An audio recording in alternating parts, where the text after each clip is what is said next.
Hospital পর্যন্ত পৌঁছে দিলাম। আমি ভয় পাচ্ছিলাম যে কেউ আমাকে চিনে ফেলে কিনা, বিশেষ করে তৎকালীন সরকার পক্ষে কেউ আমাকে চিনে ফেলে কিনা।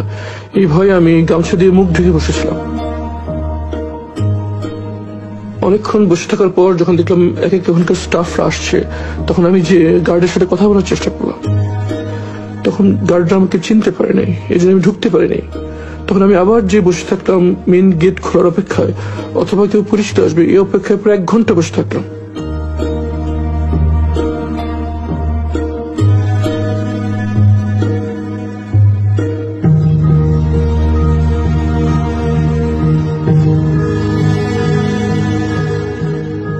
এক ঘন্টার মধ্যে আমি বসে থাকলাম, কিন্তু পরিচিত কাউকে পেলাম না। এরপর যখন রোগীদের আসা যাওয়ার জন্য প্রধান গেটটি খুলে দেওয়া হয়, তখন আমি ভিতরে চলে যাই।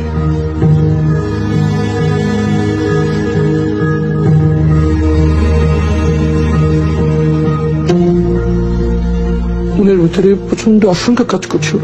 আমার পরিবার কোথায় আছে, কিভাবে আছে, তারা কি জীবিত আছে? মনের ভিতরে ঝড় বয়ে যাচ্ছিল।